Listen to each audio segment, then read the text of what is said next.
से करीब 5000 साल पहले समुद्र के बीच बसी थी एक भव्य नगरी, जहां बड़े बड़े 9 लाख से भी ज्यादा महल थे, जिसमें हीरे और सोने के साथ ही 7 और भी कई अमूल्य रत्नों से कारीगरी की गई थी। ये शहर इतनी ज्यादा वेल प्लान थी कि आज के बड़े बड़े शहर इसके सामने फेल हैं। लेकिन फिर एक दिन अचानक यह भव्य शहर देखते ही देखते समुद्र में समा गया। अब समय में आगे आते हैं। ये बात है 1983 की। गुजरात के ओखा तट के पास अरब सागर की लहरें एक अजीब सी बेचैनी के साथ किनारे से टकरा रही थी। भारतीय पुरातत्वविदों की एक टीम गोताखोरी के उपकरणों से लैस समुद्र की सतह पर खड़ी थी। किसी को नहीं पता था कि कुछ ही क्षणों बाद वे एक ऐसा दृश्य देखने वाले हैं जो इतिहास की धारणाओं को हिला देगा। जैसे ही उन्होंने समुद्र की नीली गहराइयों में छलांग लगाई, नीचे उतरते ही रेत, चट्टानों और पत्थरों के बीच उन्हें कुछ अननेचुरल दिखाई दिया, कुछ ऐसा जो किसी समय की गवाही देता था। उनका शरीर थम गया, सांसें रुक गईं और आंखों के सामने जो दृश्य था उसने इस सवाल को जन्म दिया, क्या ये वही नगरी है जिसका जिक्र हजारों साल पुरानी किताबों में हुआ है? क्या सचमुच समुद्र की गहराइयों में एक पूरा शहर दफन है? उनके सामने जो दृश्य था उसे देखकर वे दंग रह गए। बड़ी बड़ी चट्टानें, ऊंची ऊंची दीवारें जिनमें भव्य कारीगरी की गई थी, मानो पानी के अंदर पूरा शहर बसा हो। ये कुछ और नहीं बल्कि ये थी श्री कृष्ण की डूबी हुई नगरी द्वारका। दोस्तों, बहुत पहले से ही महाभारत और रामायण जैसे दिव्य ग्रंथों को मिथ यानी कि किस्से और कहानियों की तरह बताया जाता है, और उन्हीं एक किस्से कहानियों में लिखी थी इस भव्य नगरी द्वारका के बारे में, और इसे भी बहुत समय से काल्पनिक कहानी की तरह ही बताया गया। लेकिन जब 1983 में डॉक्टर एस.आर. राव और उनकी टीम ने इस नगरी को खोज निकाला, तो इसने उन लोगों को सोचने पर मजबूर कर दिया जो इसे सिर्फ मिथ मानते थे।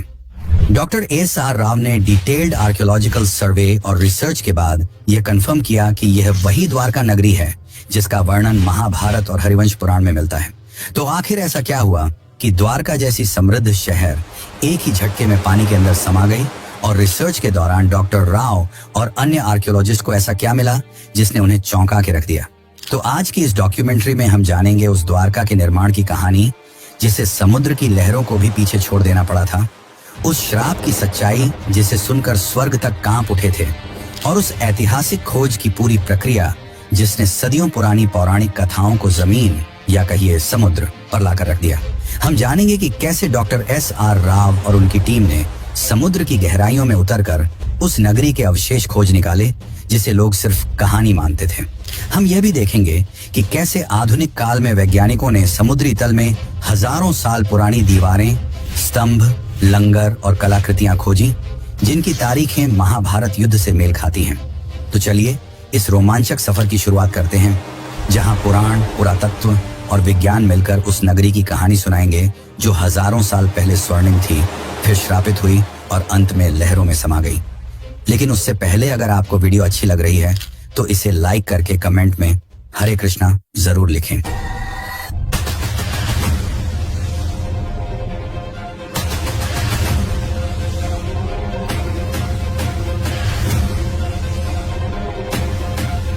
Dwarka and came to the conclusion that it was the Dwarka of Mahabharata.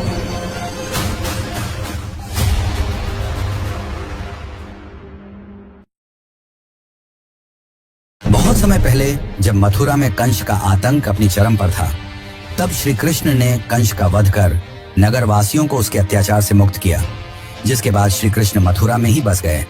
लेकिन कंस की मृत्यु से क्रोधित होकर कंस के ससुर जरासंध ने मथुरा पर लगभग 17 बार हमले किए। हालांकि इन हमलों में जीत श्री कृष्ण की ही हुई, पर बार बार इन हमलों से परेशान होकर श्री कृष्ण ने मथुरा छोड़कर चले जाना ही उचित समझा, और इस निर्णय ने उन्हें प्रेरित किया एक असाधारण नगरी के निर्माण करने का, जो थी द्वारका। श्री कृष्ण समुद्र तट पर गए और समुद्र देव से प्रार्थना की, हे वरुण देव, मुझे मेरी प्रजा के लिए शांति और सुरक्षा चाहिए। मुझे अपनी गोद से एक टुकड़ा भूमि दो जहां मैं एक नई नगरी बसाऊं। वरुण देव मुस्कुराए और उन्होंने श्री कृष्ण को समुद्र के बीच 12 योजन यानी कि लगभग 153.6 किलोमीटर भूमि दान में दी, जिसके बाद गॉड ऑफ आर्किटेक्ट यानी कि भगवान विश्वकर्मा को इस नगरी के भव्य निर्माण का कार्य सौंपा गया। अंततः उन्होंने इस भव्य नगरी का निर्माण संपन्न किया। महलों की ऊंचाई जैसे आकाश को छू रही थी। दीवारें सोने की थीं, फर्श चांदी के। नगर के चारों ओर विशाल द्वार थे, इसीलिए इस नगरी का नाम पड़ा द्वारका, यानी द्वारों का नगर। हवाओं में सुगंधित फूलों की खुशबू थी, गलियों में मोर नाचते थे और बीचों बीच बना श्री कृष्ण का महल तो ऐसा प्रतीत होता था मानो स्वर्ग पृथ्वी पर उतर आया हो।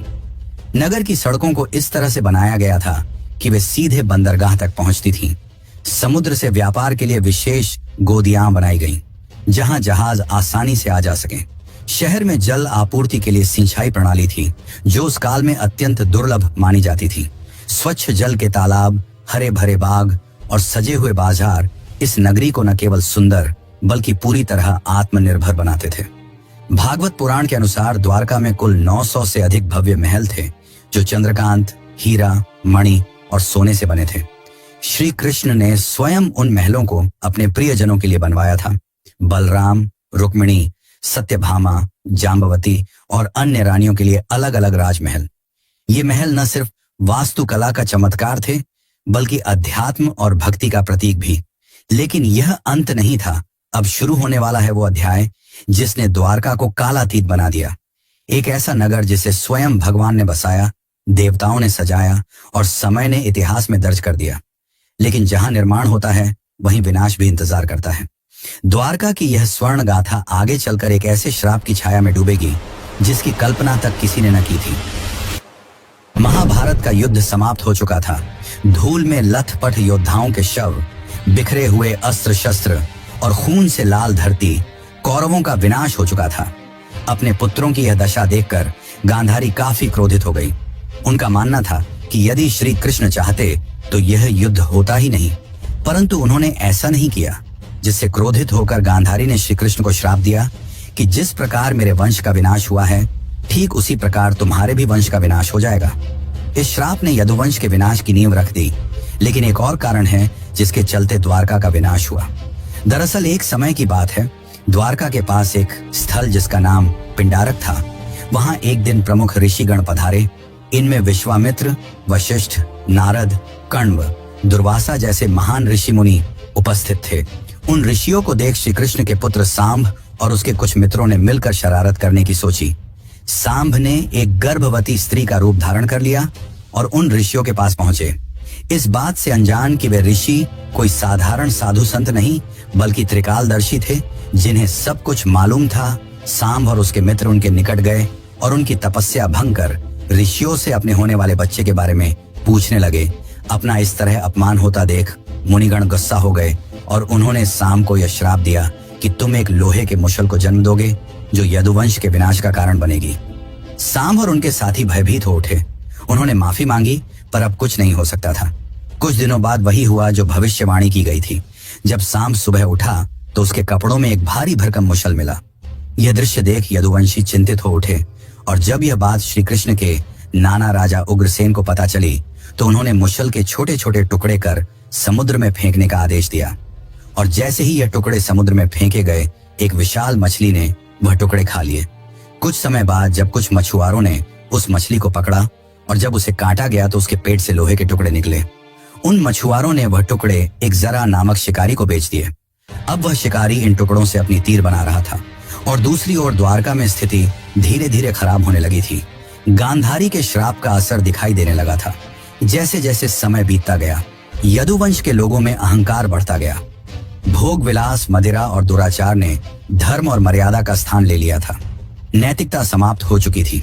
फिर एक दिन, जिसे आज भी प्रभास त्रिकाल के नाम से जाना जाता है, यदुवंश के वीरों ने समुद्र किनारे एक उत्सव आयोजित किया। शराब, घमंड और गाली गलौच ने मिलकर उस उत्सव को युद्ध भूमि में बदल दिया। वे आपस में ही लड़ने लगे।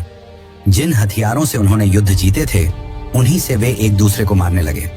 श्री कृष्ण समझ चुके थे कि अब विनाश निकट है, जिसके पश्चात वे वन की ओर चल पड़े और वहां एक वृक्ष के नीचे विश्राम करने लगे। तभी वहां वह शिकारी पहुंचा जिसने उस मुशल के टुकड़े से तीर बनाए थे। उस शिकारी ने श्री कृष्ण को हिरण समझकर उन पर तीर चला दी और जैसे ही तीर श्री कृष्ण के पैरों में लगी, उन्होंने यह लोक त्याग दिया और उनके मृत्यु के साथ ही पूरी द्वारका नगरी पानी में समा गई। इस प्रकार द्वारका का वह वैभवशाली अध्याय समाप्त हुआ। वह नगर जिसे स्वयं भगवान ने बसाया था, जिसने एक युग देखा था, अब रह गया केवल शास्त्रों के पन्नों में। और समुद्र की खामोशी में छिपी एक अमर स्मृति के रूप में। लेकिन क्या यह अंत है? क्या हुआ श्री कृष्ण के मृत्यु के पश्चात, और क्यों श्री कृष्ण आज भी जिंदा हैं? अर्जुन ने क्या भूमिका निभाई? ये सब जानने से पहले हम यह जान लेते हैं कि आज के समय में कहानी कही जाने वाली द्वारका नगरी को कैसे खोज निकाला गया, और क्या सच में यह वही द्वारका नगरी है जो श्री कृष्ण ने बनवाई थी? तो चलिए अब जानते हैं इसका असली इतिहास और रहस्य। लेकिन उससे पहले अगर आपको यह वीडियो ज्ञानपूर्वक लग रही है तो इसे अपने दोस्तों, रिश्तेदारों और अन्य भक्तों को जरूर शेयर करें। बहुत लंबे समय तक द्वारका को सिर्फ एक पौराणिक नगरी माना जाता था। श्रीमद् भागवत पुराण, विष्णु पुराण, हरिवंश पुराण और महाभारत में इसके भव्य विवरण तो थे, लेकिन भौगोलिक रूप से यह कहां थी, यह रहस्य बना हुआ था। अधिकांश विद्वान मानते थे कि यह एक धार्मिक कथा बस है, कोई ऐतिहासिक सच्चाई नहीं। लेकिन यह सोच पहली बार 1930 के आसपास हिली, जब गुजरात के सौराष्ट्र इलाके में कुछ मछुआरों और गोताखोरों ने समुद्र के अंदर अजीब पत्थरों और ढांचों को देखने की बात बताई। यहाँ तक कि कुछ पायलटों ने, जो अरब सागर के ऊपर उड़ान भर रहे थे, बताया कि उन्होंने पानी के नीचे सीधी रेखाओं जैसी आकृतियां देखी हैं, जैसे कोई पुराना शहर हो। यहीं से उस राज की तलाश शुरू हुई जिसने एक प्राचीन कहानी को एक खोज में बदल दिया। फिर आया साल 1963, जब भारतीय पुरातत्व सर्वेक्षण विभाग यानी कि ASI ने पहली बार बेट द्वारका के पास खुदाई शुरू की। ये वही इलाका था जिसे स्थानीय लोग सदियों से भगवान श्री कृष्ण की नगरी मानते आए थे। खुदाई में वहां से कई प्राचीन बर्तन, मूर्तियां और पक्के ढांचे मिले। इससे ये तो साबित हो गया कि यह जगह काफी पुरानी है, लेकिन इससे द्वारका की असली पहचान अभी भी पूरी तरह साफ नहीं हुई थी। इसके कुछ साल बाद 1970 के दशक में एक और बड़ा सुराग मिला। जामनगर के सरकारी रिकॉर्ड में एक प्राचीन ताम्रपत्र का जिक्र था, जो करीब 6ठी शताब्दी का बताया गया। यह ताम्रपत्र सिंधदत्य नाम के राजा से जुड़ा था और उसमें साफ साफ लिखा था कि यहाँ भगवान श्री कृष्ण निवास करते थे। ये ऐसा पहला ऐतिहासिक दस्तावेज था जिसमें धर्म और इतिहास आपस में जुड़ते नजर आए। इससे इतिहासकारों को पहली बार यह लगा कि द्वारका सिर्फ एक कल्पना नहीं, बल्कि शायद एक खोया हुआ सच है। इसके बाद इस खोज को सही दिशा दी SR राव ने। वे ASI के वरिष्ठ अधिकारी थे और भारत के शुरुआती समुद्री पुरातत्वविदों में से एक माने जाते हैं। उन्हें महाभारत और पुराने ग्रंथों की बातों पर भरोसा था। उन्होंने उन विवरणों की तुलना आधुनिक समुद्री नक्शों से की और पाया कि अगर द्वारका सच में कभी बसी थी तो वह गुजरात के पश्चिमी तट पर ही रही होगी। इसी सोच से 1979 में भारत में पहली बार समुद्र के नीचे पुरातात्विक खोज की नींव रखी गई। डॉक्टर राव ने गोवा स्थित नेशनल इंस्टीट्यूट ऑफ ओशनोग्राफी यानी कि NIO की मदद ली और एक नई खोज का अभियान शुरू किया। ये काम आसान नहीं था। न तो उस दौर में भारत के पास अच्छे उपकरण थे, न ही आधुनिक तकनीक। फिर भी उन्होंने स्थानीय मछुआरों, गोताखोरों, पुरानी नावों और शुरुआती सोनार तकनीक की मदद से समुद्र के अंदर छिपे राज को ढूंढना शुरू किया। और इसी दौरान समुद्र की सतह के नीचे उन्हें कुछ ऐसे ढांचे दिखाई देने लगे जो किसी भी नजरिए से प्राकृतिक नहीं लगते थे।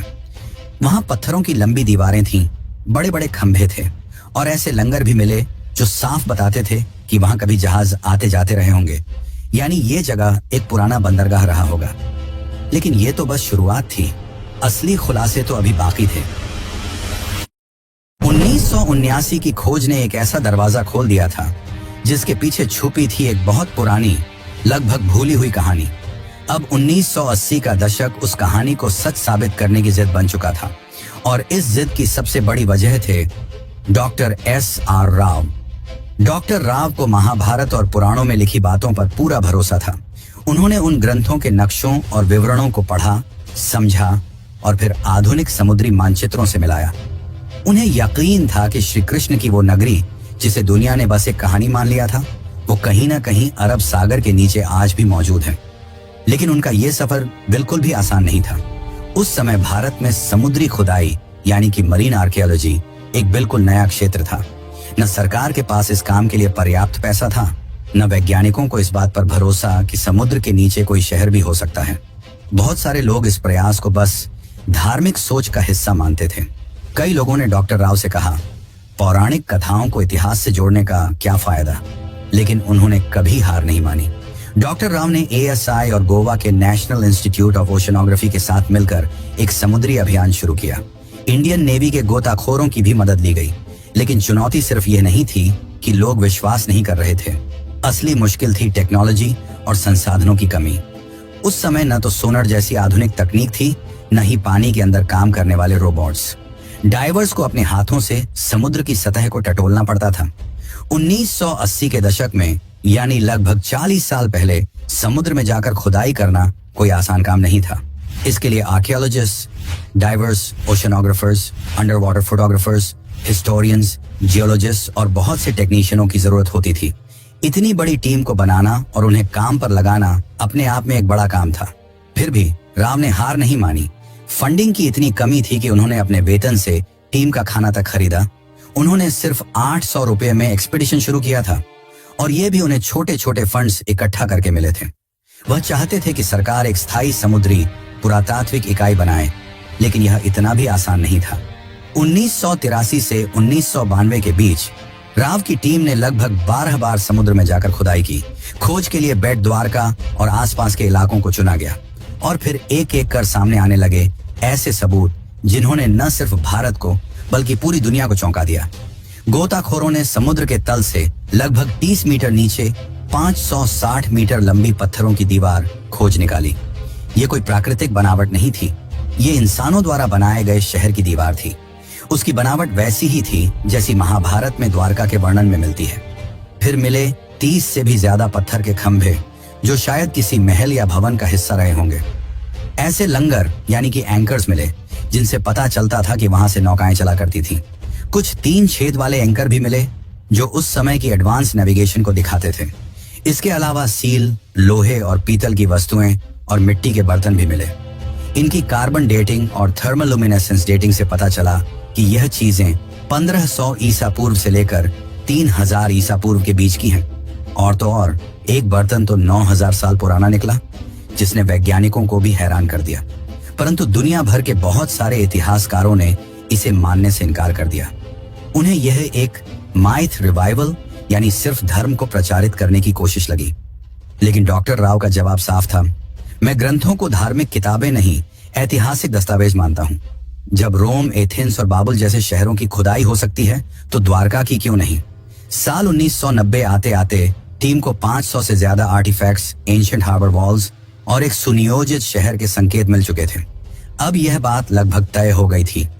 द्वारका कोई कल्पना नहीं, वह एक असली, समृद्ध और व्यवस्थित सभ्यता थी जो समुद्र में समा गई। लेकिन अभी तो सिर्फ सतह खुली थी। असली राज तो समुद्र के और अंदर छुपा था, और वहीं से शुरू होता है अगला अध्याय।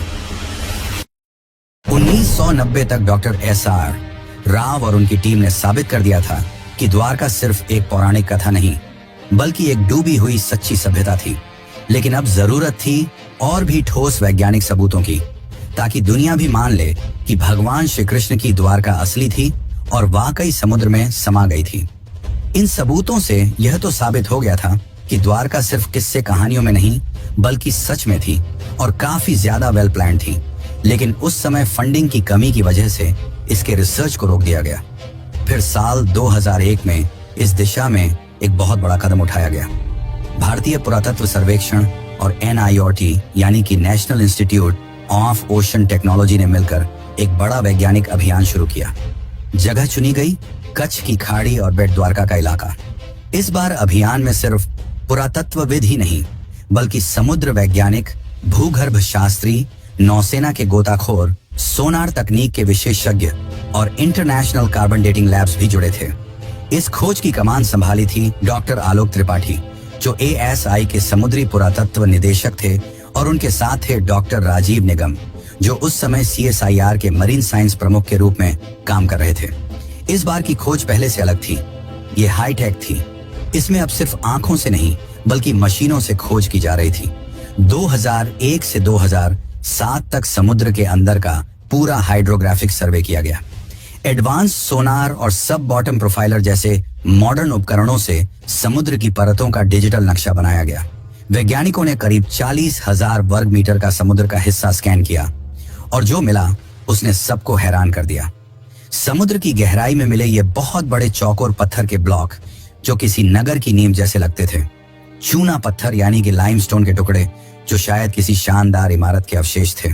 टेराकोटा सील्स जिन पर पुराने चिन्ह बने थे, पुराने लंगर जो बताते थे कि यहाँ कोई एंशिएंट बंदरगाह था, साथ ही नाली और सिंचाई व्यवस्था जो दिखाती थी कि उस समय का शहर कितनी सोच समझकर बसाया गया था। अब बारी थी सबसे बड़े टेस्ट की, कार्बन डेटिंग की। सभी आर्टिफैक्ट्स को भारत और विदेश की प्रयोगशालाओं में भेजा गया और जब नतीजे आए तो वैज्ञानिकों और इतिहासकारों को भी झटका लगा। कई चीजें करीब 9000 साल पुरानी निकली, यानी ये तो हड़प्पा सभ्यता से भी पहले की थी। कुछ टुकड़ों की उम्र 5000 साल तक पुरानी पाई गई, जो महाभारत और द्वापर युग से मेल खाती है।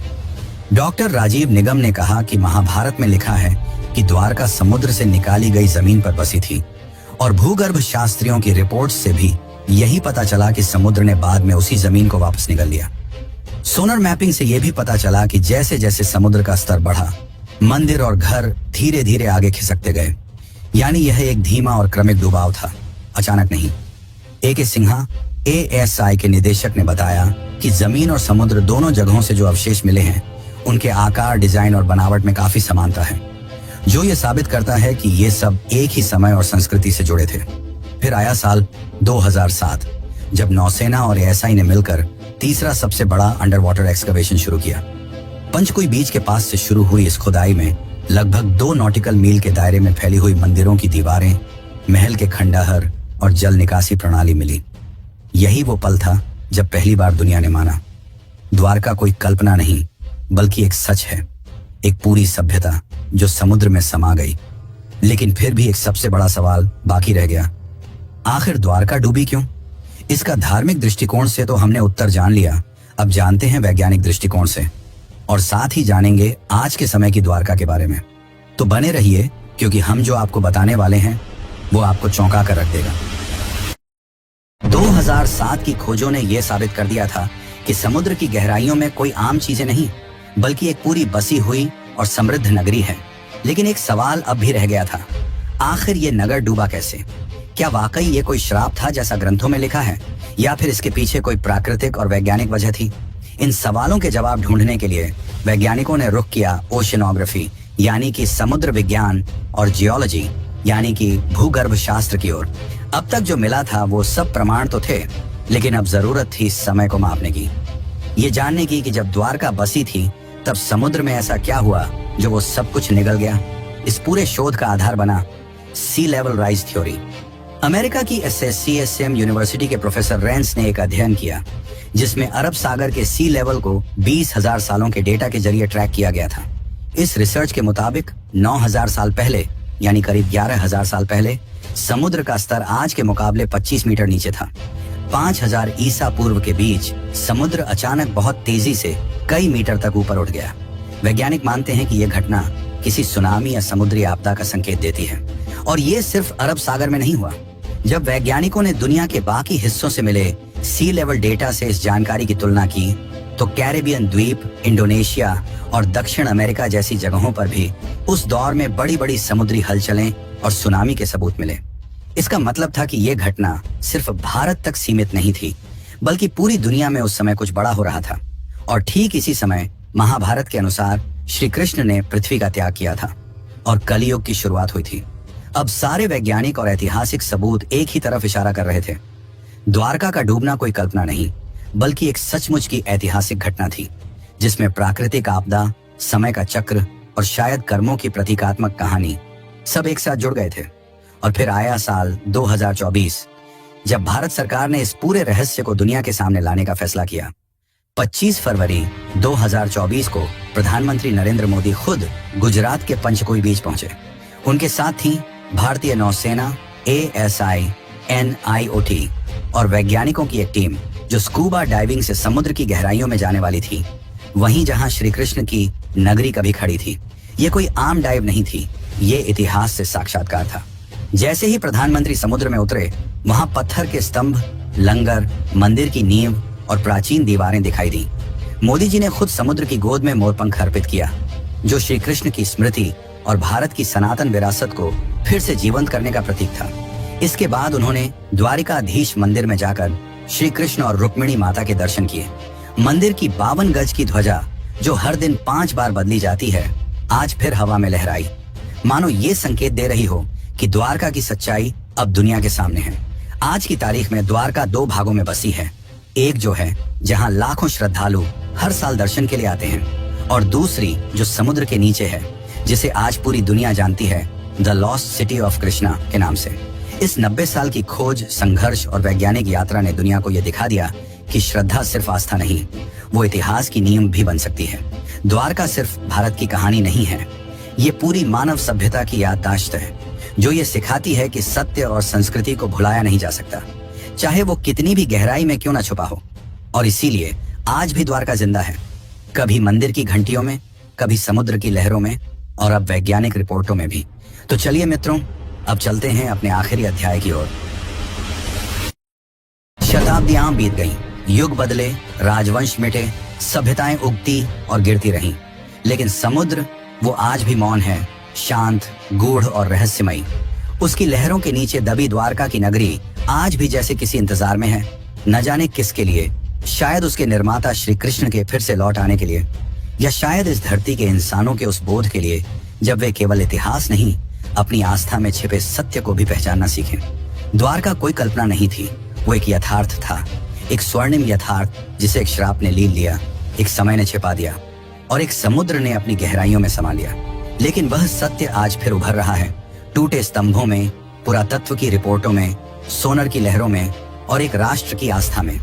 इस पूरी डॉक्यूमेंट्री ने हमें यह सिखाया कि आस्था और विज्ञान 2 विपरीत ध्रुव नहीं है, वे एक ही सत्य की 2 राहें हैं। एक राह हमें विश्वास दिलाती है और दूसरी उसे प्रमाणित करती है।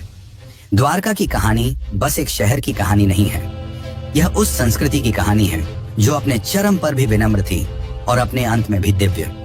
यह उस ईश्वर की नगरी की कहानी है जिसने अपने जीवन से कर्म का सार बताया और अपने अंत से संयम और स्वीकृति का। और जब अगली बार आप समुद्र की लहरों को देखें, जरा ठहरिएगा, शायद किसी अगाध गहराई से आपको कोई बांसुरी की धुन सुनाई दे। शायद वो द्वारकाधीश अब भी आपको पुकार रहे हों, अपने नगर से, अपने सत्य से, क्योंकि कुछ कहानियां खत्म नहीं होती, वे सिर्फ इंतजार करती हैं दोबारा जगाए जाने का। जय द्वारकाधीश।